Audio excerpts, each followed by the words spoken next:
ಯಾವ ಊರವರು? ಗಂಗಾಡಳ್ಳಿಯರು. ಗಂಗಡಳ್ಳಿನಾ? ಈ ಅಮ್ಮನಿಗೆ ಅದೇನೋ ನಾಯಿ ಮೇಲೆ ಬಲಿಷ್ಟ. ಹೌದು. ಅವತ್ತೊಂದು ದಿವಸ ಬಂದು ಗುಳೋ ಅಂತ ಹತ್ಕೊಂಡ್ಬಂದಿತ್ತು. ನಾನೇ ಬೈದು ಎಬ್ಬರಿಸಿ ಕಳಿಸ್ದೆ. ಇರ್ಬಾರ್ದು ಮಧ್ಯಾಹ್ನ ಹೋಗು ಅಂತ.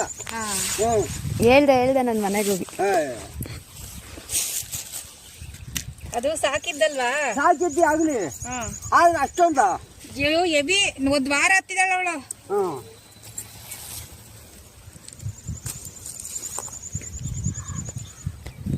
ಬಿಸಿಲು 11 ಗಂಟೆ ಆಗಿದೆ.